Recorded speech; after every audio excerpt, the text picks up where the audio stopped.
Hey guys, welcome to webinar number 3. We're excited to have you guys for the private label training. Myself and Naeem are very excited to give you guys to share with you our private label exploration, our adventures in selling on Amazon, on the beast that is Amazon, through these weekly Wednesday webinars. And this week we decided to get a little bit more tactical in terms of sort of starting. So where would you start your journey? How would you set up your headquarters for your Amazon empire? And the past 2 webinars are really about the rationale, so why we do what we do, the great opportunity that is Amazon private labeling, and went through all the statistics and sort of the ingredients that go into a good product. A good e-commerce product. We discussed a lot about the e-commerce channels and selling on different channels and all the advantages and the explosive potential that is e-commerce. And so from that, we decided to triangulate towards private labeling, this new sort of burgeoning business that is has now arrived on the Amazon platform. And today we're going to get tactical and talk more about it. So today we're going to explore some of the fundamentals of opening an e-commerce business on Amazon. You're going to learn the difference between the different sort of genetic code that underpins, that is in the DNA of your product, right? So the UPC, the EIN, the ISBN, the ASIN, all those things, right?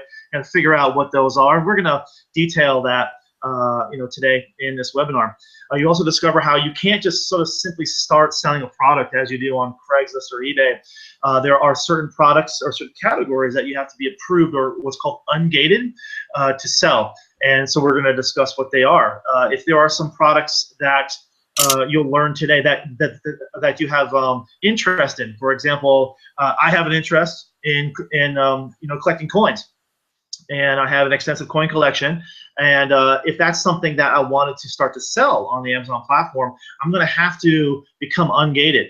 I'm going to have to be a professional seller and then become ungated. And then we're going to talk more about how to set up the Amazon merchant account, which is your company headquarters, your empire headquarters. This here is the Amazon seller cycle. So the results, obviously not to scale. You register as a registered seller on the platform, and then you go into that large sort of long orange arrow. That's sort of the upfront, the front loading that you have to do in regards to researching your product, trying to find the source, to really analyze the return on investment and all that. When you finally have picked the product, you sourced it, you got it right, then you start to list it, right? The listing is very extensive. We're going to talk a lot about that. There's a lot of ingredients that go into a good listing. When your customers are in that buying mode, why did they want to stay on your listing? What is product? Because it's listed better. You have order a picture.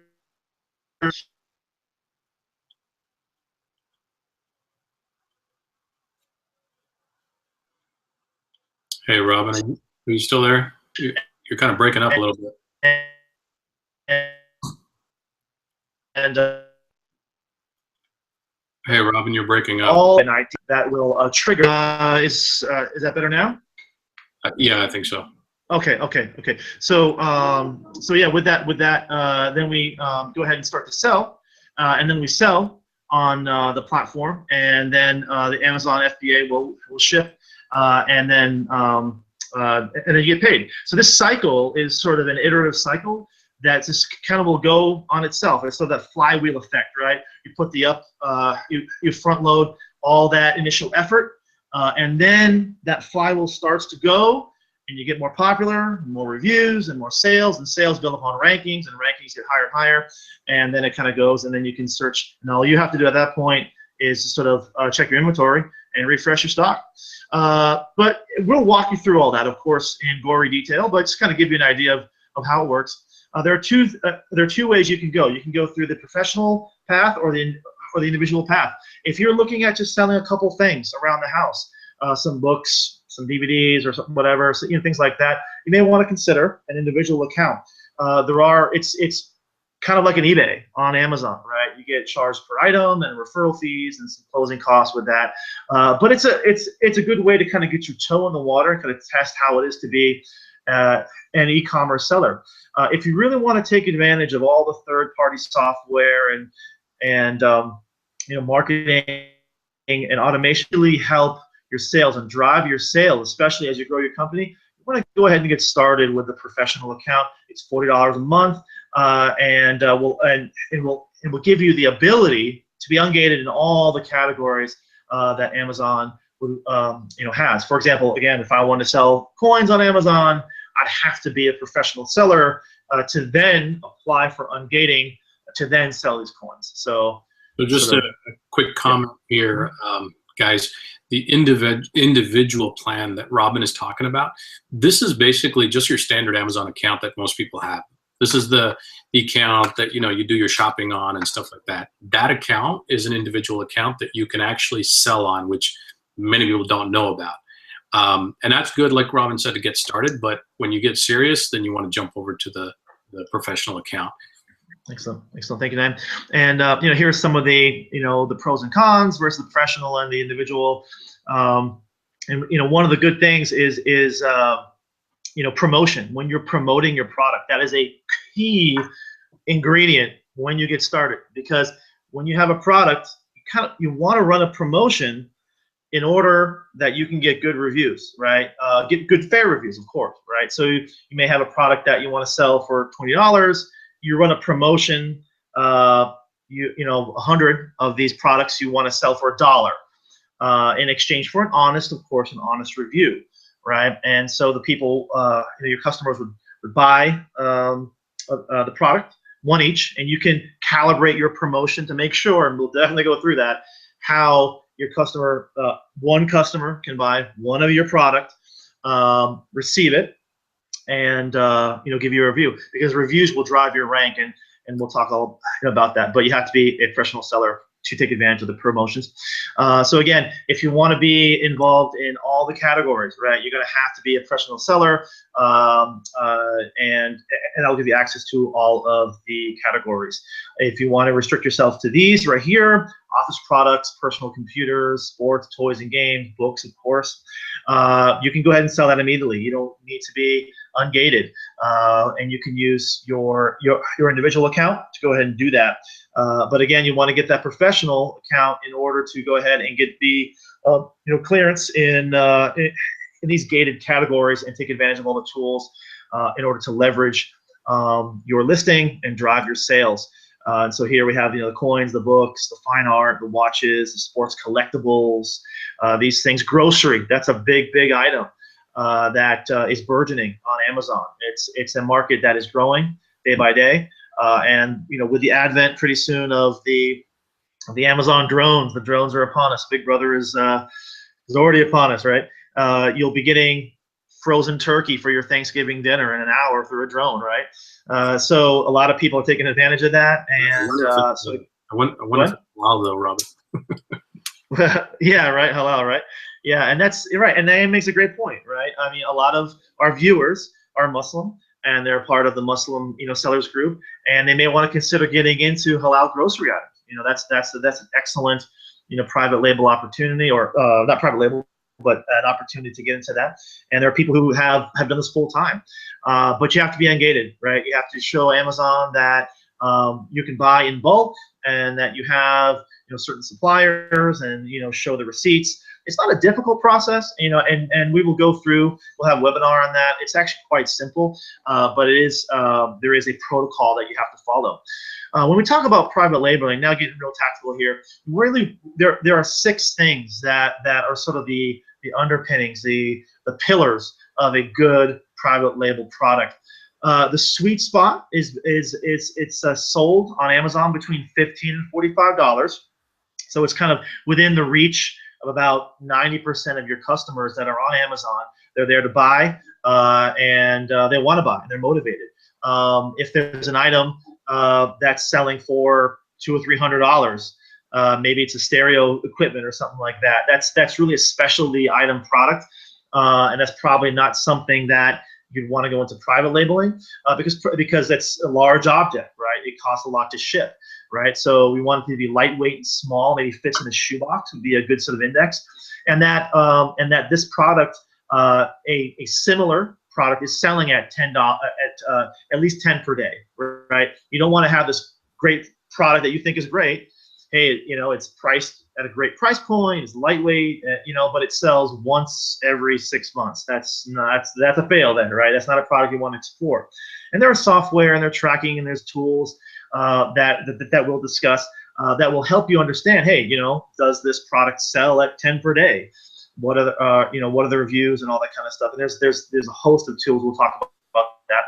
But you want to make sure that it sells at least 10 per day, and that your product is sourced at 1/3 of the selling price. So if you have a product that is selling at $30, that your source price is around $8, $9, $10, $11, around there. Okay, whether you source it in the good old U.S. or India or China or wherever, if you know that you're selling, for example, a flexible keyboard. I'm just looking at my keyboard right now, and if there's some sort of there is out there. There are keyboards that are flexible that can roll up and put in your purse or your backpack. And hey, you want to bundle it. You want to add some value to that $30 keyboard. Well, you can when you go through the sourcing protocol, which we'll talk about, and hey, you found the supplier that can get you this keyboard for $10 as well. Hey, great! Now you can compete directly with the current seller that is selling that flexible keyboard at $30. Because it's really about sort of this rule of three. Amazon takes a third, product sourcing is a third, and then you want to make a third, right? You want to make a third. And so that's sort of the general sort of thumbnail index of that. And but hey, you want to compete more with this guy, right? And this guy has a bunch of reviews. What you could do, hey, you can throw in a mouse, bundle it, right? So it's one-stop student shop for the savvy student. You get a wireless mouse. I'm looking at my wireless mouse here and a flexible keyboard, and if you can sell that for $30, let's say, or maybe $32, $33, maybe a little bit above, you can go direct to head-to-head competition with that guy that's just selling the flexible keyboard, for example. Okay, but again, it's all about sourcing at a third of the price, adding some value to a current product that's already out there that's selling well, sells 10 per day, it's light, it's at that sweet spot selling, and there's less than 500 reviews. Because on the next slide, you'll see and also ships by air, right? You want to make sure it ships by air, right? So we're not selling cars here or Right. tractors or cranes, right? It has to be lightweight, ships by air. So here we see a product that I probably would not want to private label just by virtue of an excellent price point, and it's got so go ahead. A couple of quick things here. Sure, So, yeah. So this is what Robin is laying out. This is a great set of rules for the beginner and for your first few products. However, keep in mind, these are general rules. So as an example, we have products coming in by sea. We don't only do air. I know some private labelers don't ever even want to talk about bringing in things by sea, but it takes a lot longer. There's pros and cons. However, these are general rules. Right. Selling 10 per day or more, again, you want that for your first product. However, you might be selling seasonal items, and we actually have a seasonal item that sells a lot in the summer. Our sales right now are 5 per day on that particular item. And however, when summer comes along, it's going to kick up by 5x. So it'll go from 5 to 30 a day. So again, these are great starter attributes and rules that you want to follow. But if you come across something that just clicks and makes sense, then that's something worth evaluating. Right. Very good. Yeah.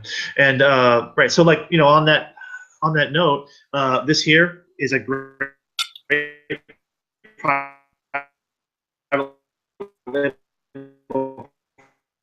because it's got 1,800 reviews. So it is anchored there at the top spot.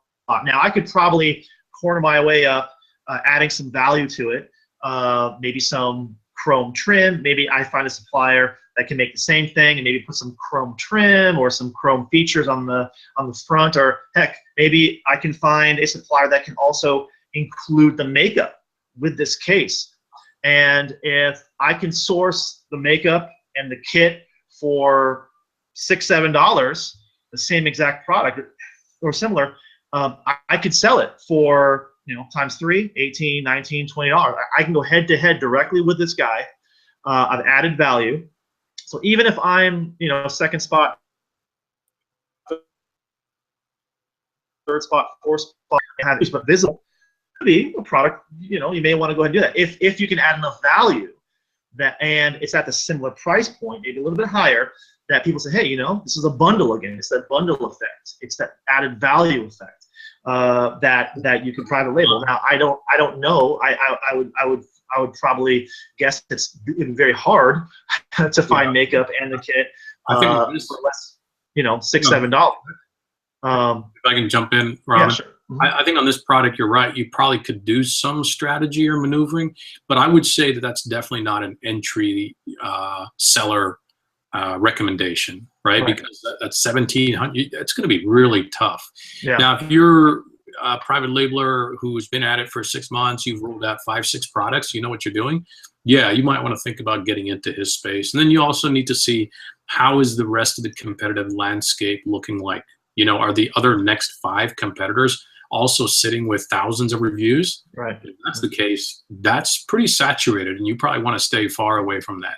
Right. But if this is the one big seller, and then the next 5 sellers only have 10 reviews. Oh yeah. Well, then that's a great opportunity, because there's only one dominant seller, and having some variation will help. Right. So, just different things you need to look at. So generally speaking, the ratings, the reviews, you need to look at all these different attributes to figure out if it's a space you want to get into. Right. And really, honestly, we're kind of getting too technical, with all this sort of verbiage that goes into this. And again, guys, don't stress. We have our private label training course that we're rolling out. This is just kind of whet your appetite for that, because we'll walk you through all those glory steps. The point of this slide is that you see here is this ASIN number. So when this gentleman or this company, this lady, posted this listing onto the catalog, Amazon provided this Amazon standard identification number. That is the catalog number for Amazon that is unique to this product. And so if you go to the next slide, that's your ASIN, right? So we talked about, what's UPC, you've heard of ISBN. So ISBN, that's the International Standard Book Number. It was 9-digit, now it's 13 digits, and it's used to identify and class a book and classify the book. When you're selling on Amazon, your ASIN number is the ISBN number. They're interchangeable. Sometimes you'll see them differently, but generally they're going to be the same.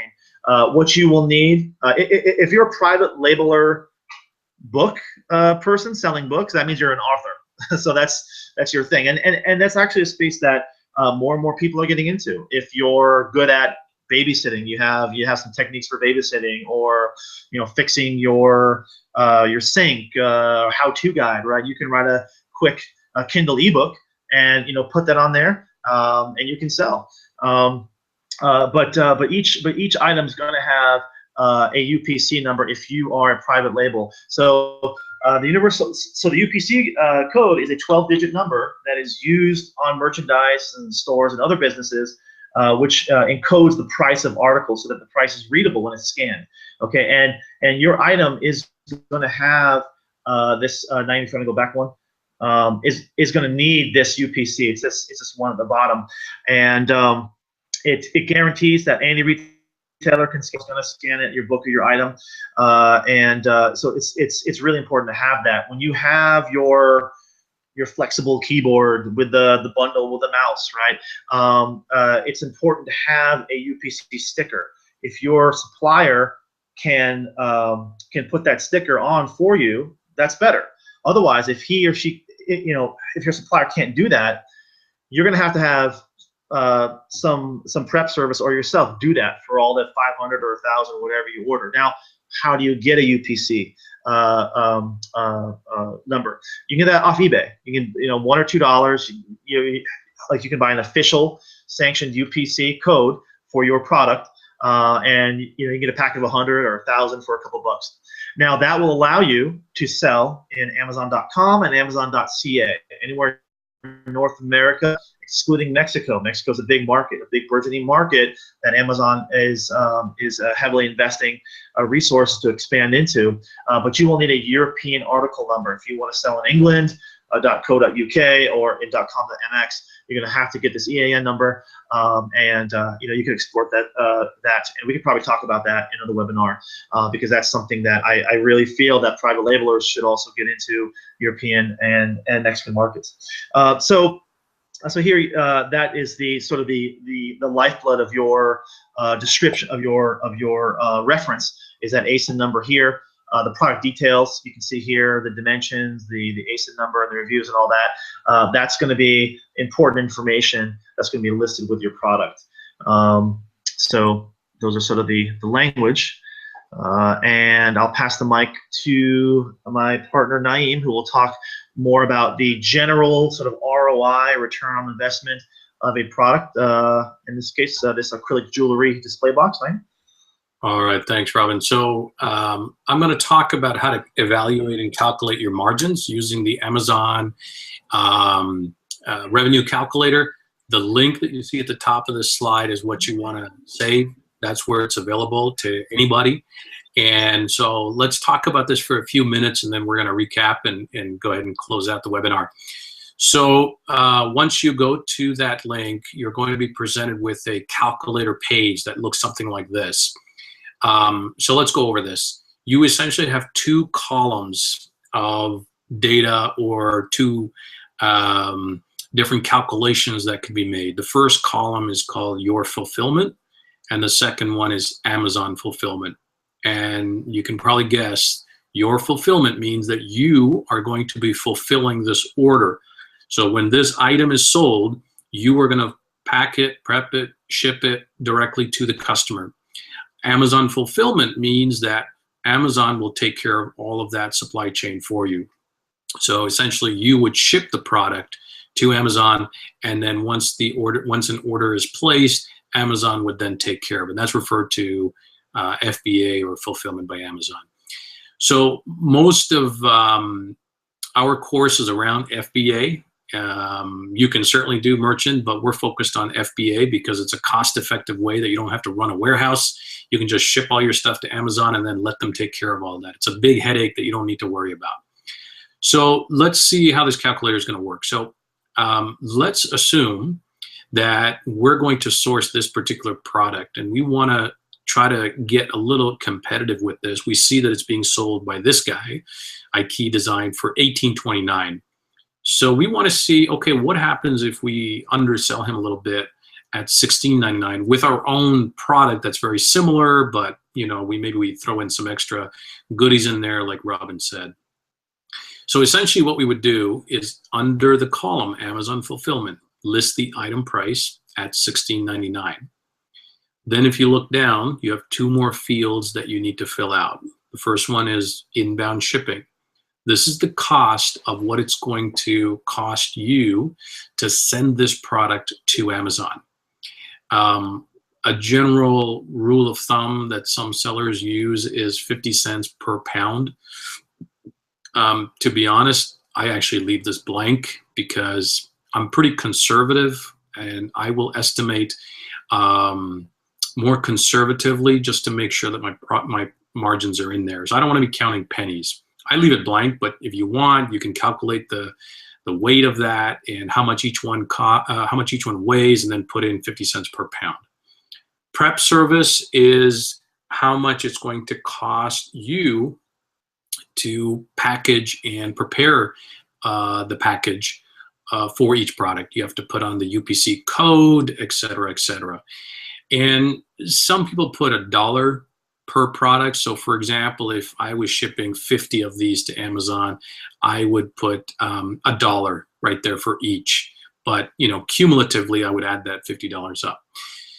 Again, I just ignore it because I'm really just trying to get a wild swag over here of, hey, if I sell it at $16.99, I know I'm going to need to take off other costs, maybe a few dollars. What's it going to come out to? And so I'll just put in the $16.99, and then there's a button where the graphs are that says calculate. You just hit that. When you hit that, then you get these graphs and you get these numbers. So let's walk through this. So again, looking at the Amazon fulfillment column, the first number is $16.99. That's the price we sold that item at. And then there's various costs that Amazon will charge you, referral fee, closing fee, et cetera, and you can look at all those. Go all the way down to fulfillment cost subtotal. That's $458. That is going to be the cost that Amazon is going to charge you for managing the fulfillment services that I talked about. And then in addition, they're going to add in the other costs above, which are the referral fee, closing fee, et cetera. So all in all, cost subtotal of $7.13 is what Amazon is going to take from your sale. So you could see that that's actually a little over 30%. So Amazon, does take their fair share. But what that leaves then for you is $9.86. Sold the product at $16.99. Amazon fulfilled it and kept $7.13, and they give me back $9.86. Now, the one item here that you still need to subtract is the cost of the actual product. So if I'm bringing it in from China and it's costing me $4 or $5, that'll leave me $3 or $4 in my pocket as net profit at the end of the complete transaction. You want to get familiar with this tool. You want to always run your numbers through this. A lot of times people kind of create their own little spreadsheet. I mean, we do that. I don't really use this tool as much anymore, but when I first started, I was using this tool very, very heavily. And it's a great way to evaluate very quickly, is your product going to be profitable or not? Is there anything worth, is that profit amount worth for the effort that you're going to put into it? So just to kind of summarize, as Robin was talking about the life cycle of sales, your takeaway here is really go ahead and get yourself registered. If you don't have an existing plain old Amazon account, I'm sure somebody has it in your family, but if you don't have one, get yourself an Amazon account, sell a couple of items, learn the process, watch the videos that Amazon Seller Central makes available. If you're ready to get to the next level, then go ahead and get a pro account, and you will get a ton of insight, tools, analytics. You get all kinds of the promotion tools, et cetera, as Robin talked about. And then get familiar with listing your first product and then making that sale. Make sure that you're listing it competitively, et cetera.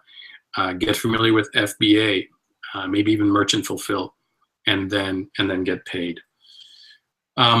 So we kind of talked about this in the beginning, hundreds of millions of Amazon customers.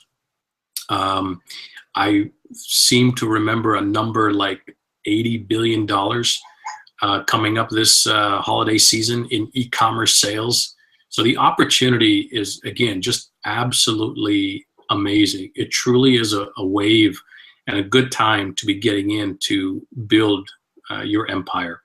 And the number of buyers, the number of customers shopping online is still small, it's surprisingly. So we're not too late in the game. There's still, it's actually a great time to learn and get in, because 2 years, 5 years, 6 years, whatever it is from now, you will have a great empire and you'll be sitting pretty. So with that, I think that's all I have. Robin, was there anything else you wanted to close out on? Yeah, no, it's been great, guys, and we really appreciate your time and consideration with us, and we have a lot to offer, and we'd love to share with you, and we look forward to doing this every week. All right, sounds good. All right, guys, and again, one last thing, feedback. Guys, let us know how we're doing, questions, etc. Get that interaction going so that we can start delivering content and answering questions that you're really looking for. All right, thank you very much, and we'll see you in the next webinar. Bye. See you guys. Bye.